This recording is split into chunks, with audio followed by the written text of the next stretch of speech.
দলিল দেওয়ার পরেও, জানার পরেও কোরআন থেকে হাদিস থেকে একটা কথা যাচাই বাছাই করে না, যাচাই বাছাই না করে মন গড়া ভাবে একটা প্রশ্ন উত্থাপন করে, একটা বিভ্রান্তিকর একটা কথা এই সমাজের ভিতরে বলে কি, এমন কথা শুনছেন বলে আপনার ইকামতে আমাদের কষ্ট হয়, আপনার ইকামতে আমাদের নামাজগুলি নষ্ট হয়, নাউযুবিল্লাহি মিন যালিক।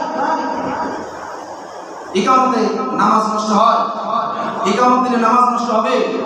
ওই যে আজ থেকে 5-7 বছর আগে সম্ভবত বাংলাদেশের প্রখ্যাত একজন কি কবিরা সাহিত্যিক যেন শামসুল হক না কি যেন নাম ছিল, আর আরেকজন মহিলা ছিল, সে বলেছিল কি, আযানের সুর যখন আমার কানে, ফজরের আযান যখন আমার কানে ভেসে আসে, তখন আমার মনে হয় যে বেশ্যারা তার খরিদ্দার ডাকে, নাউযুবিল্লাহি মিন যালিক।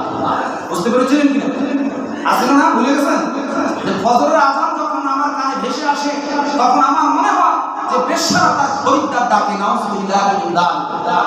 আযানের বাক্য, আযান শুনলে যাদের গা জ্বলে, ইকামতের বাক্য শুনলে যাদের গা জ্বলে, এদেরকে আমি মুসলিম হিসেবে পরিচয় করে দিতে আমার লজ্জা বোধ হয়।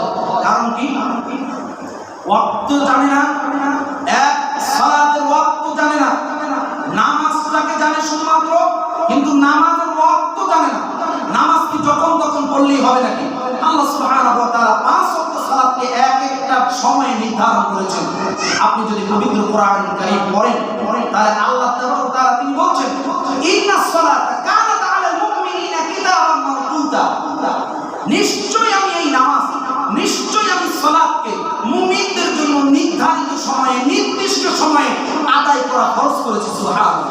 নামাজ আপনার টাইমে পড়লে হবে না, সালাতের টাইম মতো, সালাতের ওয়াক্ত মতো আপনাকে সালাত আদায় করতে হবে।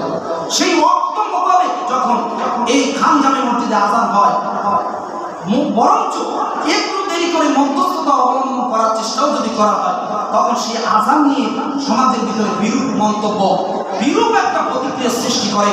আল্লাহ তাআলা তাদেরকে হিদায়াত দান করুন। তারা আমাদের ভাই, আল্লাহ তাআলা তাদেরকে সঠিক বুঝটা দান করুন।